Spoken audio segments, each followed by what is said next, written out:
Ever heard about a pyramid scheme? Well, this pyramid scheme can breathe new life into your marriage. Let's get into that.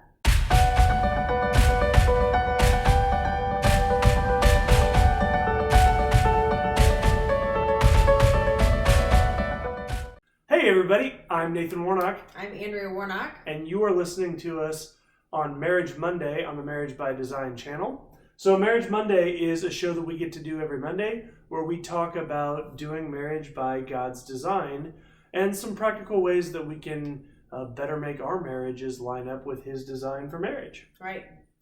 Last week we talked about, this month, we're talking about communication. Last week we kind of gave an intro for that and talked about the difference between communication and dialogue. So communication is really imparting ideas, thoughts, feelings to somebody else, but dialogue is talking about those, like having a conversation. Yeah, two-way street. Yep, about anything, about thoughts, feelings, all those sorts of things. So we talked about the difference between those two. Today we're going to talk about a pyramid scheme. we're going to talk about the pyramid of communication, about 5 levels of communication and what each of those levels look like. Right. So here's the thing. So often communication, even within marriage, can hang at what you might call a surface level, right? So this pyramid of communication is actually designed to kind of give you an idea of the various levels of intimate communication that we should be having with our spouse. And you may listen to these and think, I don't have any of those conversations with my spouse. This is not meant to be condemning. What it's really meant to be is a challenge to each of us to think about, man, the dialogue that we have within our marriage, how much time are we spending on each of these levels of communication? And the reason we keep referring to it as a pyramid is because there's 5 levels, right? 5 being the most superficial of communication, dialogue, and 1 being the most intimate of dialogue that you can have with your spouse. So we're going to go through each one. But level 5 dialogue, the superficial one that we'll talk about first, that probably realistically will take up the most time probably within your marriage for reasons that we'll talk about here in a minute. Then 4 might be a little bit less, then 3 might be a little bit less, 2 a little bit less than that. And 1 is sort of the capstone on that pyramid. So if you think of, pyramid like that. Very well done. Just like that. It's just like that. So 5 would be at the bottom, and then 1 at the top, at the peak. Right. The tragedy really in a lot of marriages is that their pyramid probably has level 5, level 4, maybe a little bit of level 3, but really might not have anything past that. And so rather than being a pyramid, it looks more like this. This is where you do the... Well, I have to think about it. It takes me a little while to think about these. I don't know. What do you want? That's a full pyramid. That's a healthy pyramid. Like this? I don't know. Right, like that. We're having fun. You should do it. Looks like this. Oh. Right, where it's missing certain levels. Right? And like because of that, it cuts intimacy out of your marriage. Intimacy that the Lord desires you to have. And dialogue is such a huge piece. So we're going to go through each of the different levels of communication. And what I would challenge you to think about is, in your own marriage, how much time are you and your spouse spending on each of these levels of communication? Good. So let's dive in with level 5. Again, this is the bottom of the pyramid, the ground floor. It will probably take up the majority of the conversation over the course of your life, right? With regards to thinking about it in respect to the other 4 levels. So level 5 is small talk or cliche conversations, right? Using small phrases, but no personal sharing. So babe, why don't you jump into what this looks like, maybe some examples. What's the most cliche thing we all talk about? The weather. Right. Oh my gosh, what a beautiful day today. It's a great day to be at the ball fields. It's always a great day to be at the ball fields. That's like the most cliche thing, the most bottom level that a lot of us talk about, the most small talk thing, you know? Right. Because we're all experiencing it together. Right. So it's the most common, in my opinion, the most common level 5 conversation to have. Right. And how much emotional capital does it take to talk about that? Nothing. Unless I get rained on. Then it takes a little more. Right. Very little. Right. You know? I mean, these are the types of things that you talk about in the elevator, right? With a complete stranger that you mention to the mailman when he drops the mail off at your business, right? I mean, these are conversations that most of us are pretty comfortable having with anyone. Right. Right? Right. Talking about, anything non-emotional, pretty basic, is a level 5. Right. So in your opinion, babe, what benefit does level 5 communication have in a marriage? Well, it kind of gets you on the same page. Sure. Together. It may be your just what brings you into conversation with each other. Sure. You know, so it's kind of the icebreaker sometimes. Yep. To have these level 5. It's great to have the icebreaker, and it's of course not always weather stuff, but it's great to have these things that just break you into some sort of conversation. Because if you just start at like a level 2 or 1, which we'll talk about here in a little bit, that would be awkward. So if you start on the bottom floor and work your way up, that's comfortable. Right. So for you and I in our marriage, when would you say are the times we have the most level 5 communication? When we see each other. So when you come home from work. Yeah. Type of thing. That's exactly what I was thinking. Or once the kids have been put down. Yes, we've seen each other, but we haven't had like a whole lot of communication between the two of us for a while. And so once the kids are put down, then we might start talking about something pretty basic. Right.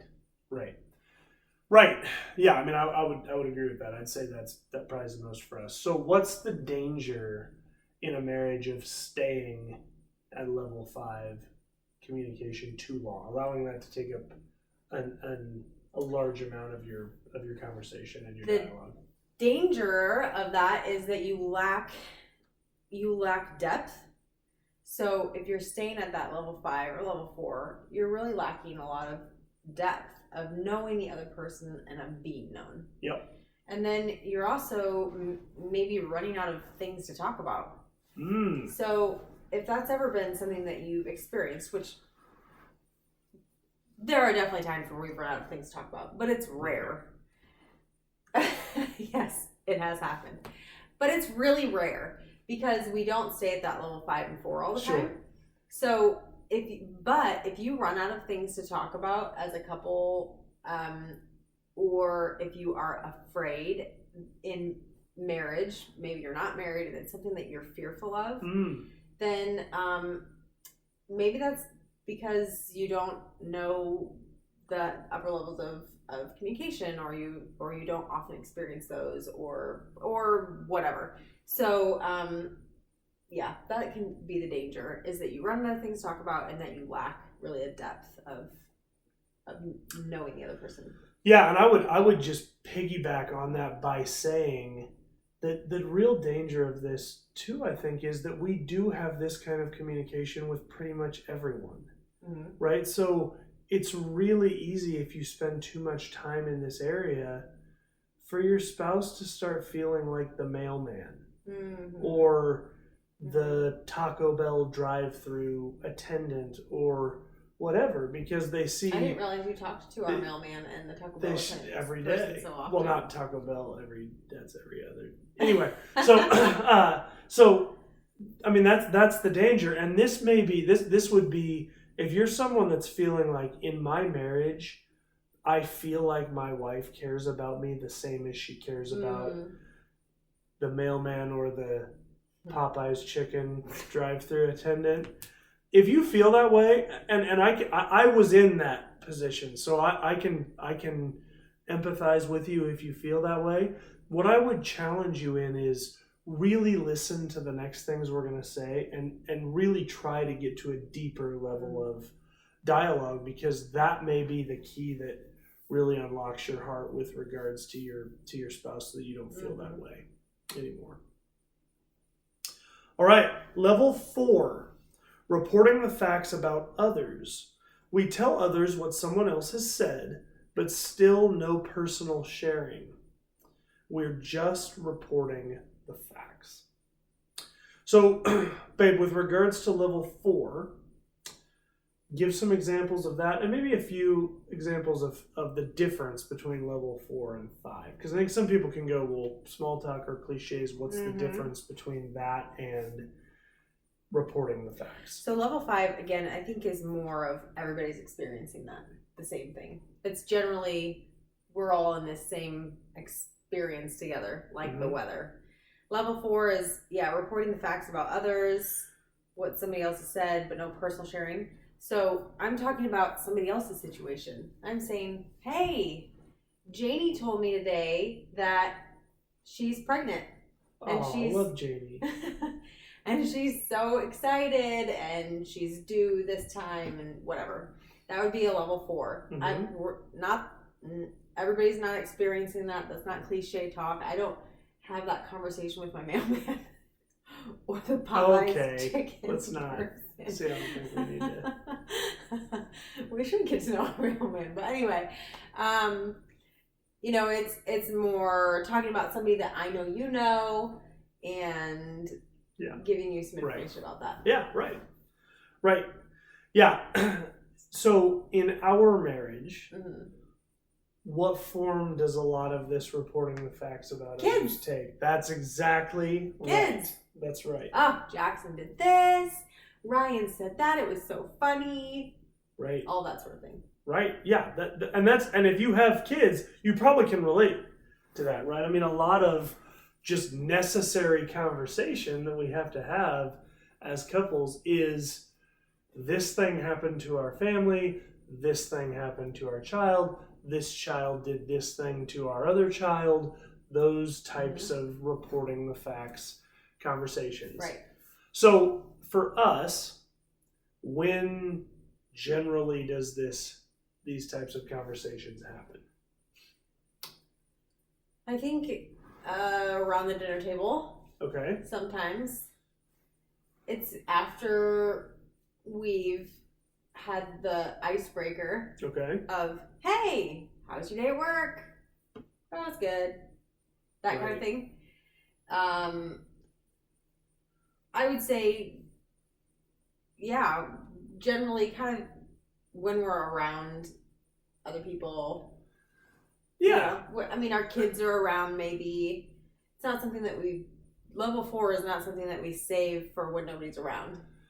Yeah, so here's what I would say, and I can kind of see your brain working to figure out, well, when we talk about these things. I feel like you and I don't do a ton of level 4 talking. We do a ton of level 4 texting. Like, I feel like most of our conversation between the time I leave for work and the time I get home from work is level 4 communication. It's sort of this interesting thing as I was thinking about these levels of communication. We don't do much level 5 or 3-2-1 conversation by text or instant message or any of that kind of thing, but we do a considerable amount of level 4 communication. Poor guy, he gets interrupted all during the day. No, and it's not bad, right? I mean, a lot of times it's even just a picture, right? A picture is communication, right? So it might be a picture of you guys you send me a picture of you guys having a picnic at the park, right? I mean, that's great. I love that kind of communication. But that was the thing, as I thought about this and thought, well, man, you're right. When I get home from work, there's generally some level 5, almost like reintegrating the family together, because you've been running the house all day and now I'm back. And most of the time I come in the door and the kids Bye. Right. And so there's this like whole resetting of the house for a moment. So there is some level 5 communication there, and maybe some level 4. But I feel like by the time I get home, a lot of the level 4 communications happened. Yeah, that's true. That's funny. So what's the benefit, babe, of having lots of level 4 communication in a marriage? Some is just getting on the same page for informational purposes. Sure. I think that's a lot of it. Catching up with level 4 sometimes for us is just ministry that we're doing. So we're talking about other people, but just in regards to, hey, this person has asked to meet with us about this, or whatever, Sure. You bet. Sometimes it's just getting on the same page. You bet. And sharing knowledge. Yep. Just making sure that you know what's going on and I know what's going on with people that are important to us. Yeah, totally. Yeah. So what's the danger? Why is this level of communication important? Again, just kind of being on the same page. I think that's the biggest piece. There's nothing more frustrating or makes you feel, well, here's an example of what I'm trying to say. You and I have had times where it's like, we might get 3 or 4 months down the road of a pregnancy of someone in your family, or my maybe not a pregnancy in my family, but something going on in my family, and you get months down the road, extended family, right? And maybe we run into that person and I go, I didn't know she was pregnant. And you're like, oh yeah, oops, my mom told me and I thought I told you. And there is, just transparently, that can have the effect on your spouse of making him feel like, am I really part of the family, or am I sort of like just half in, right? Right. And I think that can really cause some wounds that go beneath the surface, and that may not be as apparent as some of the other betrayals really that can happen in a marriage. But I think it can be death by 1,000 paper cuts when it's like all these things are happening to people in my sphere of influence, and I don't tell Andrea any of that. Right. At some point, Andrea goes, well, do you really want me to be a part of your life? Because you're not telling me anything that's going on. Mm-hmm. That's a good point. With those around you. Yep. So that, I think, is the danger of not really good point. diving in with the level 4 communication. Right.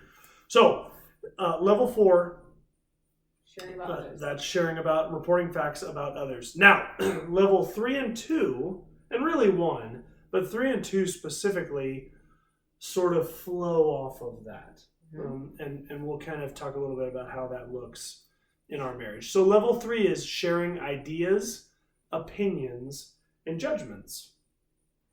Real communication begins to unfold at level 3. Here, the person is willing to step out and begin sharing something about themselves in a very careful and cautious way. So this is the first of the levels where you're really having to step out and be vulnerable, right? Because as you share facts about others, people might go, well, that's not true. And you can go, well, look it up, right? It is true. But this is really the first one where you have to put yourself out there and someone can disagree with you, right? In ways that are hurtful.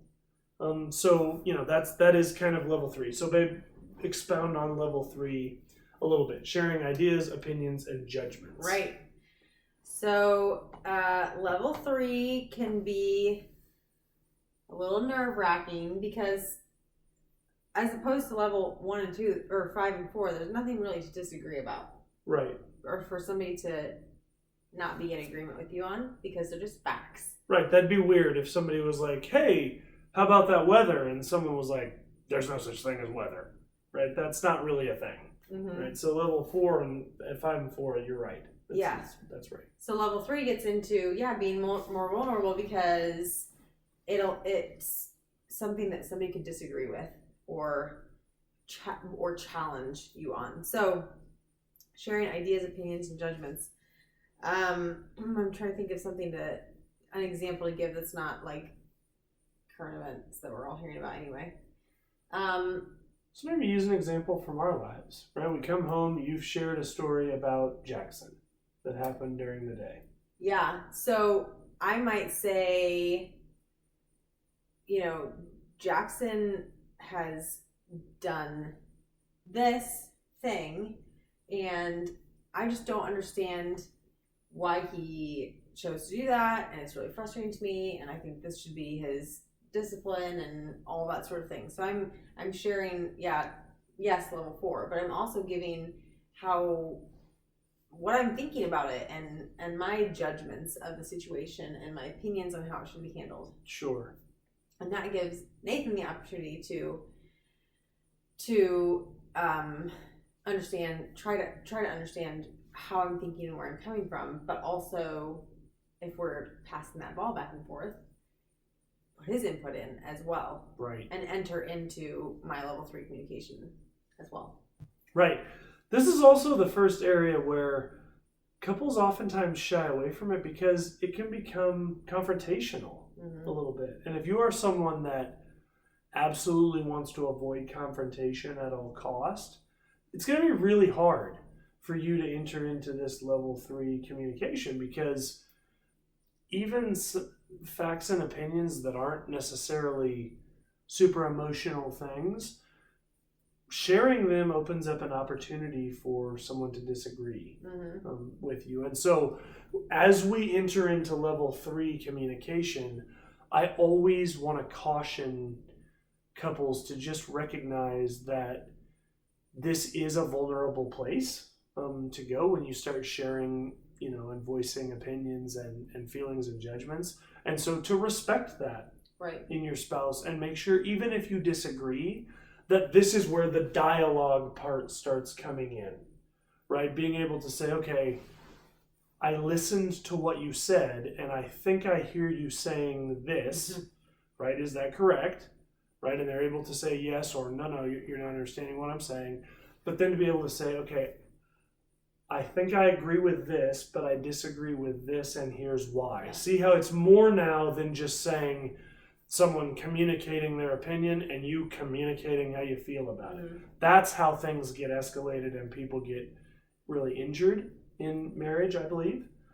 So really focusing on a dialogue that is sensitive, that is surrounded in grace and love is really important. I think another thing too in relationship is when somebody chooses that level 3, but on a positive way. So I'm choosing to share with you how I felt about something that I thought was really great. Hey, Jackson did this great thing, and I'm so excited for him, and he said this, whatever. He said something to me that really blessed me, whatever. And the person that I'm sharing that with, usually I'm sharing that with them not just so that they can be like, oh, okay. But if they don't enter into that level 3 with me, that can be hurtful too, especially a spouse. So my excitement about something should be his excitement too. Yeah. Right? So if I'm telling him that and he's like, okay. Right. That's hurtful. Right. So you're trying to have a joint experience. Right. I'm or at least that. Right. Or at least trying to communicate to you about something, and for me to be excited about it and you to be like, yeah, all right, is a little bit defeating. Sure. So on that side of things too, when people are sharing their opinions that are exciting things, walking into that with them and being excited with them is a great thing. Yeah, I think that's a really good call, and that ties into level 2, which we'll get into here in a minute. But spoiler alert, level 2 is really sharing those emotions behind your ideas, opinions, and judgments. And oftentimes these things are tied closely together. Sure. So closely, in fact, that if you're not careful to really sow into your spouse's level 3 communication, you're probably not ever going to get any level 2 Yeah, you're probably cutting that off. communication. Right. I would say one thing that is difficult for a lot of guys to share, and wives, you can really lift their spirit up by going along with them in this, is this level 3 is sort of where I put the dreamers of the world, right? So like Nathan. Sure, like Nathan, and like a lot of guys and girls too, but I know specifically because I'm around guys more. A lot of guys, we sort of have this thing within us where we like to dream up big ideas, and these ideas we want to share those with someone, and so our wife is a perfect someone to share those things with. And sometimes we're not always as good at thinking about, hey, I have this amazing idea for how I can move to Idaho and become a potato farmer. That's and always make your example. millions of dollars. I'm curious, Nathan. It's this amazing potato farm idea. You're not listening to me right now. Sorry, I'll get the the ball out. Right. I have an amazing idea for potato farming. Let me lay it out for you. And for Andrea, she has a choice in that moment, right? I mean, she can, now the other thing is she has this innate desire as a woman for security in her relationship. So she may go, but right now you have this amazing job with your cleaning janitorial empire. This is not a good time to laugh. Sorry. No, yeah. So we have, I have this current job with this company that we've started with my parents, and it's amazing. And now he's coming home and talking about potato farming and what is happening. And it may be everything in her to resist the urge to just take out the idea shotgun and blow holes in my amazing potato farming idea. And for Nathan her to always do uses that, the example of potato farming. So I do start getting a little nervous that someday he wants to move to Idaho and be a potato farmer, because Right. that's like always his example. I know, So anyway. I know. So actually, after this podcast, I have something I want to talk to you Okay, about. I'm glad to hear it. But so she can blow that idea up. But for me and a lot of other guys, that can really be defeating. And the next time we have an idea, it's harder to want to share it because we've really felt that rejection. Because I was just trying to be practical. Right. That's right. As opposed to just going, and this is a big thing, ladies, for you specifically, trusting the Lord to guide his heart, Right. and not feeling like you need to do it yourself. Right. Yeah, so Nathan has dreamed up hundreds of things. And early on in our marriage, I would shoot holes in those things because I thought, oh my gosh, I don't want him to do this because that's a terrible idea. It's probably fine. It's probably pretty good. So I would tell him why his ideas were not the best ideas. And at some point, by the Lord's grace, I realized, you know what? He's just dreaming on most of these things. Yeah. And so let him dream and even enter into that dream and ask him questions and all that sort of thing. But really, and thank God, he is a man after God's own heart. And so if it's not something that God really wants him to do, we're not going to be doing it. Right. But he loves to dream. And so we'll talk about it and we'll have ideas together and all that sort of thing. And then we'll move on tomorrow and no one will ever remember. Nothing comes of it. Right. And again, praise the Lord. That has ended up becoming something that even made our top 5 ways we like to have fun together from, a couple months ago or whatever it was that we did that, because we've just enjoyed sowing into those dreams. That's really embracing that level 3 communication, and that really ties into level 2 communication as well, because once you start sharing those ideas, opinions, and judgments in level 3, that leads naturally to sharing feelings and emotions, which is level 2. That's scary. Now, this is a form of dialogue that involves expressing the feelings and emotions that lie beneath those ideas, opinions, and judgments that you share. Now, here's kind of where you can sort of give yourself a test on where you're at. Think about the last time you and your husband or wife had a conversation where you expressed some opinions or judgments about things that are going on. When you did that, did you focus on the facts without sharing how you yourself feel about those things? Or did you integrate into the facts? And by facts, I mean the fact of your opinion, right? Here's what I believe about this situation. Did you interject into that conversation? Well, I believe that because here's how I feel about the situation, right? It's scary to me. It makes me nervous. It makes me feel insecure. It makes me really happy. It makes me really excited. You heard Andrea earlier share that, when she talks about a situation, maybe like Jackson saying something really sweet to her, you heard her put right in there, made me feel really excited, right? Because Andrea's comfortable saying, I skipped ahead. saying what her emotion is in that situation. But oftentimes these things are tied together. But I think the test is to think back to that last conversation you had and ask yourself, what emotional words were used, right, in that conversation? Or was it just, here's my opinion, take it or leave it? Yeah, for a long time in my life, and then subsequently in our marriage, we would have conversation, and I could tell you anything, just facts. Some that were things that I had been through that were really hard or whatever, and I had no problem sharing the facts.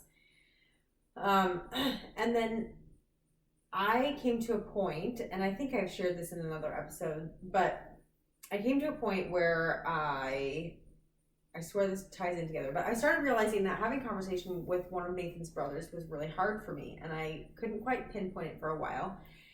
It was because I started realizing that he was not very concerned about what I was saying, but he, in his own way, would ask, how do you feel about that? And I started realizing I don't know how I feel about much of anything. And so it took a lot of introspection for me to realize how I felt about anything, really.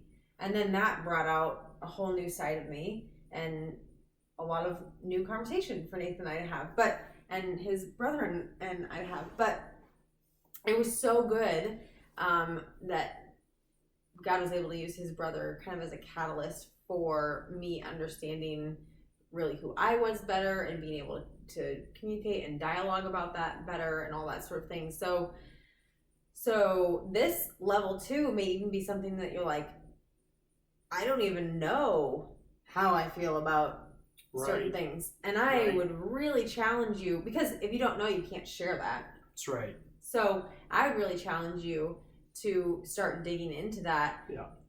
Take 2 or 3 things. This is how I started into it. Take 2 or 3 things that happened that in a day that were significant for either good reasons or bad reasons, and think about, okay, how did I feel about that? It's good. How did that? And I don't just mean happy, sad, or great and angry, but there's way more feelings than that. And so I would take my top 2 or 3 things, either, again, good or bad, that happened that day, and say, all right, how'd that really make me feel? And did that open up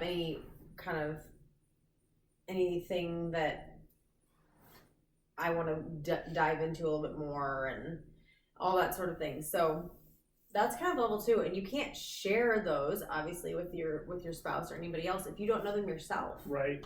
And so it's so important to learn to be introspective and to learn to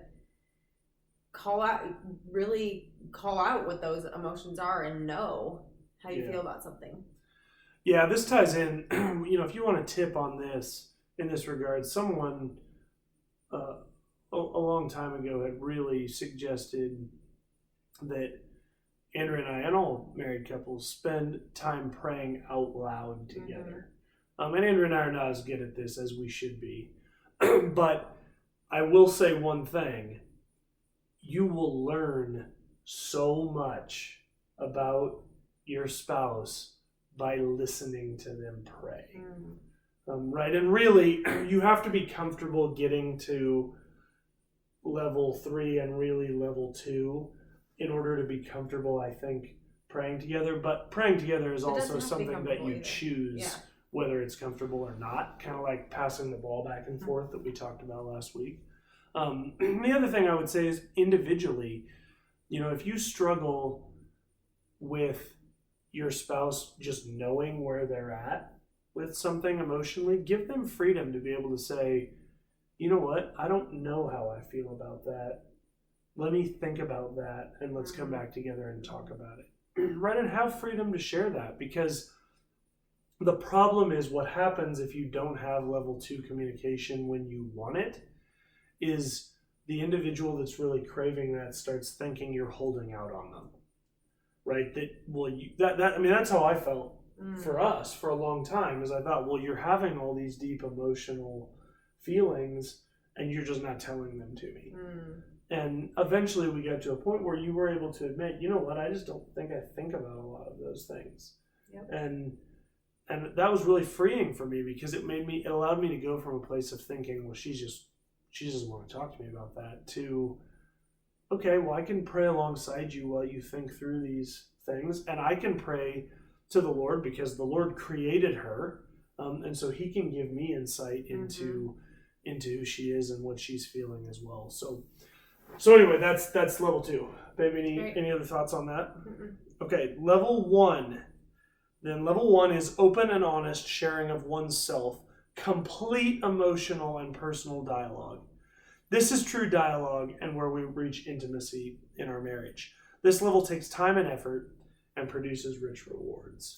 So that sounds fairly similar to level 1, to level 2. What would you say then is the difference between 2 and 1? I think the thing that we have to recognize is even those emotions that are being shared in level 2 have deeper roots than just emotions. And really, in order for us to have true intimacy in our marriage, we need to not only have an understanding of the emotions that our spouse feels, but an understanding of the underlying root cause and motivation of those emotions. So, for us, when we went through Heart Care, and we've talked about Heart Care, the Heart Care program in the past, and we'll continue to talk about it in the future, but a huge part of the Heart Care mentoring program is that you really go through the things that shaped you in the past, and how those things have played out in your life today. So, I struggle with what I call a pressure to perform, right? So I bought into a lie a long time ago that in order to measure up, in order to be, lovable and acceptable, I needed to act a certain way. And if I didn't act a certain way, I couldn't be other people wouldn't love me or wouldn't like me. Right? So that happened way before Andrea. Right. Right? So then we get married and little things come up where she would ask me to do something, or she would express frustration because I didn't do something I said I would do, and I immediately would hit the roof because emotionally, level 2, I felt like, man, she's just telling me she won't accept me if I don't do stuff for her. I'm angry, right?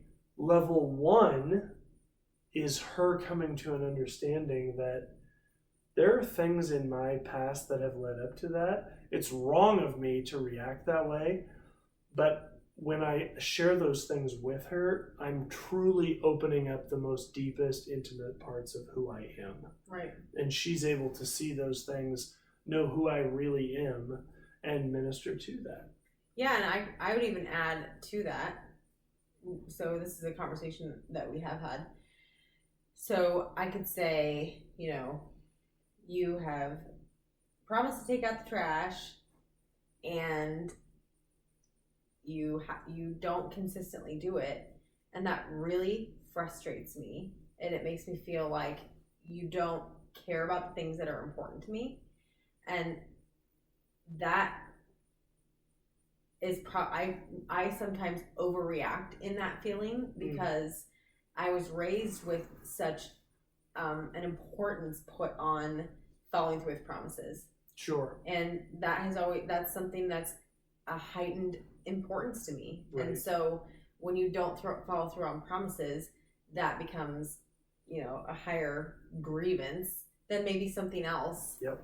That is really equal, but it really just strikes me harder. Yeah. Because I feel unloved because I was raised with that being such a high priority of following through on promises. So so it's just a deeper hurt for me. Right. So that would be for both of us a level 1 communication. Right. Of him saying, I'm feeling like you pressure to perform, and realizing this is coming from, my past, from this, and I'm kind of talking about the same thing too. Right. And see how that, as we have that dialogue back and forth, it really brings true intimacy into our marriage, because it shows Andrea a part of me that only Andrea knows, and it allows me to see a part of her that only I know. So, that's the importance of that level 1 dialogue. So you may be watching this going, well, that's all great in theory, but how do you ever actually do this? Because you can't just really sit down and go, all right, babe, level 1, go, right? That's not how that works. But you can do a couple of practical things that I think are super important. One is set aside time to dialogue with your spouse, right? Not in front of the TV, not when there's children running around or other responsibilities you need to do, but set time, right? Go, sit out on the deck, or do a fire pit, or sit in your living room, or go drive around in the car, right? For a little bit of time. Not if you have little kids, but go do some time where it's just the two of you, where you can just talk. And that's the agenda, is let's talk, right? Then it's things like asking, level 3, opinions, ideas, right? Judgments. What's your opinion of blank, right? That's a question you can ask that immediately goes right to that level 3. And then a follow-up question you can ask is, how do you feel about that? Yep. Right, that's a level 3. That takes you to level 3 and then level 2, right, like that. Now the key is your response, right? If you're trying to cultivate that deeper level of communication, a huge part of cultivating it is don't ask the question and then immediately try and cut them off with your opinion and your feeling about that, right? Listen, right? You've heard the old 2 ears, 1 mouth. We should be listening twice as much as we're speaking. Really put that into practice in this conversation. What's your opinion of, and listen to the full thing, right? It could be even that maybe your spouse says, well, I don't really know what my opinion is about that. That's a great opportunity to say, well, you know what? Why don't you think about that? And let's talk about this after I go take a shower, or tomorrow, or whatever the situation may be, right? But begin to really cultivate that, hey, I'm really interested in your opinion. I'm not just trying to pass the time. I really want to know what your opinion is, and I want to know how you feel about that, right?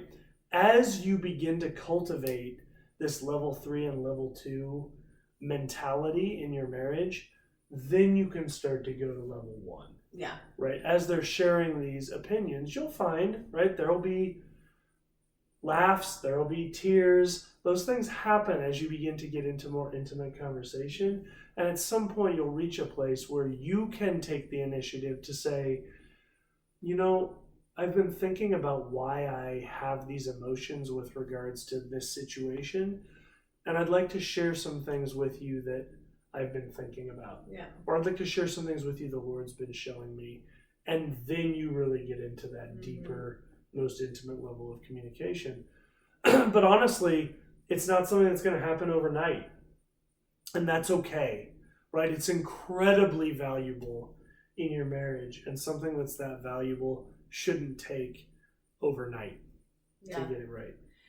Yeah, and the other thing too is, remember, this is a pyramid, so more often the level 5-4 is going to be what we talk about, because especially 2 and 1, but 3 sometimes too.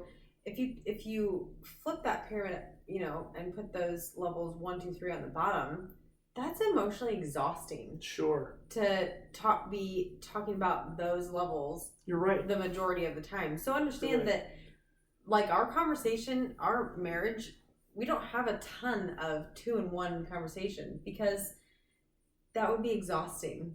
We have a lot of 4-3.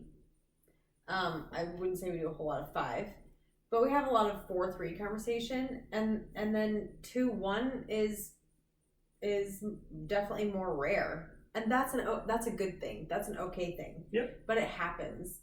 That's the important part, is that it happens. So don't hear us say you should have 2-1 conversation a lot. That's just not that's not practical or reality. Right. But it should be happening. Right.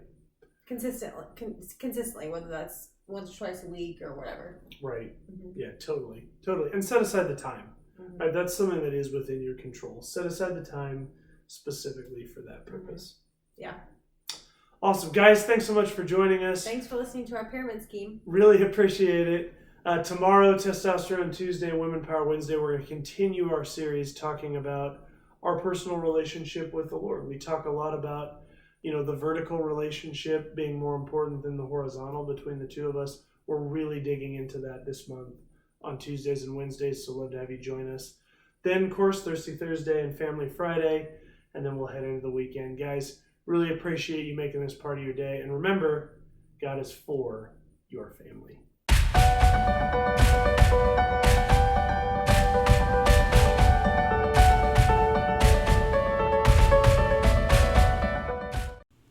Hey, thanks for joining us on Marriage by Design. If you were impacted by this video, like it by hitting the thumbs up below.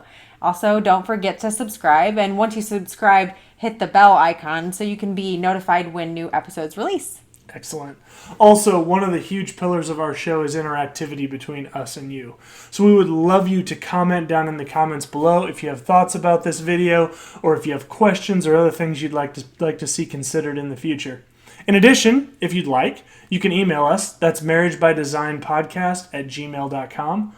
We're also on Instagram @marriagebydesignpodcast, or you can find us on Facebook by searching Marriage by Design Podcast. Finally, if you want to, you can tweet at us. We do have a Twitter account that is @MarriageXDesign. Thanks, and have a great day.